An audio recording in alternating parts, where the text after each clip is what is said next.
All right, so when we are assessing what kind of damage that we have in the body, we want to, if we can, like if this shoulder is damaged, I'm going to use this shoulder as a reference point, right? So if I come here and come to this position and I can push down, that's about as far as I can go. So I'm at shoulder height here, and I'm just about nipple height here, right? So I got 90-degree angle, that's about as far as I can go. If I go over here, is it about the same? Okay, actually this one seems like it's got a little bit more movement, so I've got some tightness in this left shoulder that I don't have as much of in this shoulder. Also be paying attention to where that causes pain, right? For here, if I push down, and I already know this, I've got some strain here in my back musculature that feels like it's my medial traps. Middle traps, maybe some infraspinatus teres minor stuff, which is common for me. So I may need to actually come through and I may need to massage and address this. So this is like, a week or so after, or 2 weeks after the injury, and I'm checking what is my range of motion in this joint. So I can get here, and if I come back this way and I hold on my elbow right here, how far back can I go, right? So when you're injured, like this may be it, right? You may not be able to cross that center line, right? There's that, so I got pretty much even right there, right? I could go here and be like, okay, how far can I go with this? And this is a good stretch to do, right? So we can check in different areas, like this is as far back as I can get here, right? Use this for a reference. So same deal here, right? So you're checking to see where the limitations in range of motion are in the shoulder. So the same thing's going to be true. Like with your feet, like if you have a rolled ankle, right? Ankle, you can flex your foot back up here. You can point your toe away. You can try to pick up your big toe, but keep your pinky toe down. You can try to invert the other way, so you're pushing your big toe down, bringing your pinky toe up. Is there any pain that comes from this when you do a squat, right? Then this can totally tell you what's going on here, right? Do you have that lateral migration? Does your foot flatten? I would recommend don't try to do this by watching yourself go down to your squat. Use a camcorder like I'm using and film what's happening in your feet. And sometimes you can see it more from the posterior side because, right, you've got your talus, right? And then you have your Achilles tendon, right? And then when you go down into squat, and I guess I've kind of done it here, you can see that the Achilles tendon is coming off to the side here, right? So that's going to indicate, since this is a posterior view, that the right foot is actually flattening. I've got a weak arch in that side. No, it's lifting up. The arch is too active. So I'm rolling up to my pinky side, which is causing my Achilles tendon to bend out the other way. So and that will be a little bit more apparent. But you can also see, like from the front and in the back, you can actually see like space underneath your heel starting to come up. That will indicate. So if this is, I'm gonna redo this here a little bit. So I'm gonna go here, and let's say I'm coming like that. Okay, so here's the floor, and I've got this gap that showed up over here. Whereas over here, I've got it really flat. Okay, so this is proper, this is wrong.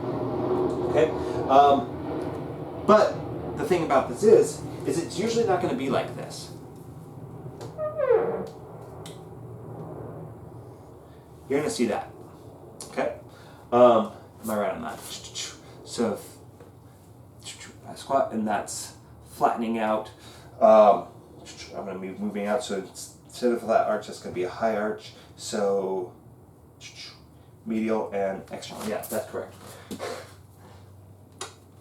So yeah, we can start to see that and be like, okay, there's not only an issue on this side, but it's translating to this side.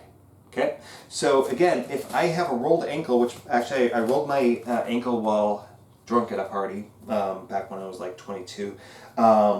And so my left foot is more prone to flattening. So when I squat, I'm more likely to have my hips migrate to the left side. My knee on the left side is going to cave in, and then my right leg is going to push out, kind of the same direction, right? So the glutes on my right side tend to be more overactive than the glutes on my left side. My TFL tends to be tighter on this side versus this side, so on and so forth. So again, we're using things as reference points, but we also have an idea of what proper joint mechanics would be. another thing that can happen here, and this is something that they made a big point of in the corrective exercise program with NASM, is that, okay, if I'm having an issue where I'm doing a squat and I'm rolling my back and overextending myself out to the front, why is that happening, right? We talked about this quite a bit where my knees are not coming far enough in front of my toes. Well, what allows my knees to be able to come in front of my toes? Elasticity in my calves, right? So my knees need to, come. And when I say this, guys, remember the key to a squat is, and I'm saying that the old idea that your knees don't go past your toes was because people were lifting their heels off the ground. Okay, so your knees can go as far forward as they need to, as long as your weight stays in your heels. I will say that again.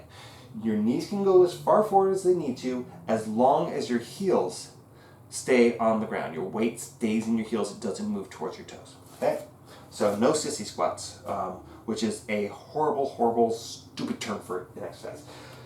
Where was that? Okay, so if I'm coming down here, right, and I'm rounding the back too much, well, where's the problem? Okay? It could be that's what I need to do to maintain balance because my knees are not able to track forward enough. So what do? Well, I put a 2x4 underneath my heels, or, I've got this dowel in here, right? This might be enough, right? I'm just elevating the heels a little bit so that I can see, okay, I go down in that squat, since my feet are plantar flexed, my calves are starting in a shortened position, so they have more room to go before they get too tight, right? And so if I start to continue down here, and my calves aren't the problem, right? Because I eliminated the calf issue by elevating my heels, but then I'm discovering that the problem didn't go away. Okay, that could be a learned thing, right? It could be an issue with tight hip flexors, right? So the hip flexors are pulling my core down too much as I'm putting there, so they're being overactive in that position. It could be too much kyphotic posture up here, right? That we can't get back to a neutral position with our back. There's a more neutral position, right? So I can't get back to that neutral position. So that it might be an issue with my latissimus dorsi. It could be an issue with my lower middle trapezius and rhomboids and all that structure there. That could be where the issue actually is versus in your calves. So by eliminating the over tight areas in your body, you can start to actually identify what actually is the core problem. And to be fair, if I am constantly, doing this, and I'm doing things that are synergistic to that mechanic, my calves are going to eventually become tight. They're going to eventually become part of that problem.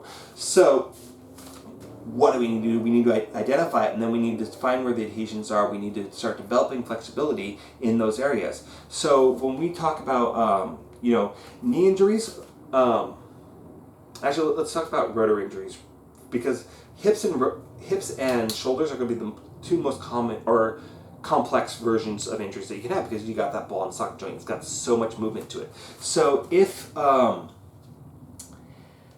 you're having limitations in certain directions, there's a couple things that could be happening with that, right?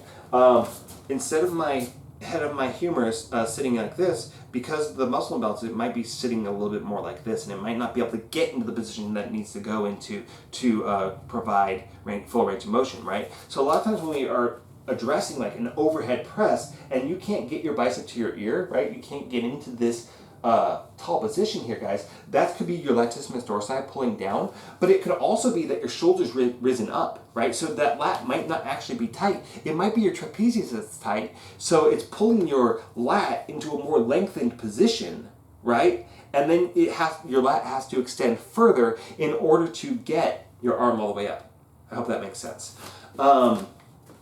So we can look through these and we can say, okay, if I'm having trouble with this internal rotation, then an external rotator is tight, right? So the muscles that go this way are the problem. And if I go this way, then it's going to be the opposite, right? Or, look, if I roll my shoulder forward, I can't get my arm as far back, right? So if I got this kyphotic posture, it could be my traps, it could be my my pec minor. And again, I've said this a few times, but I don't believe that when we have kyphosis, this forward rolling is necessarily the pec minor. It's usually, my opinion, is going to be the trapezius and levator scap, right? Because those are elevating the shoulder, and this is acting as an anchor. Just like what I said with the lats. The lats are acting as an anchor, which is going to stop you from being able to bring your arm as high up, right? So I think I've covered the concept of a muscle imbalance and how it affects your entire body pretty thoroughly here.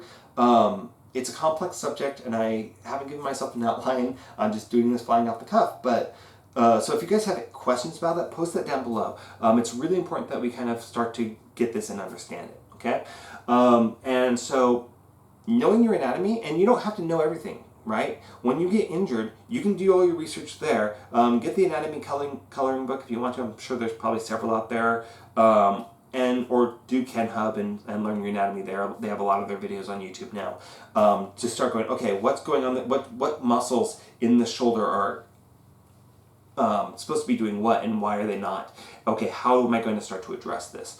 Same thing is true with your glutes or your hip complex, which is one of the most common to be imbalanced. In fact, I think everybody's hips are imbalanced at every day of their life unless they're actively doing something to correct that. So I hope this is helpful, guys. I know it's a complex subject, and I'm trying to do my best here, but again, knowing your anatomy and knowing what the muscles are supposed to do is going to help you really, really narrow that down, but also try to understand what altered joint mechanics are going to do to that joint, right? So you want to release the muscles that are playing into that altered joint mechanic so that you can go back to a more neutral mechanic. So that's what I got for you guys today. I'm sure we'll go into this more as time goes on, but for right now, I think that's a pretty good foundation into looking into injuries and how to start to rehabilitate them. And we will speak about more specific injuries probably towards the end of summer. So thank you guys for watching. You guys stay safe out there and have fun.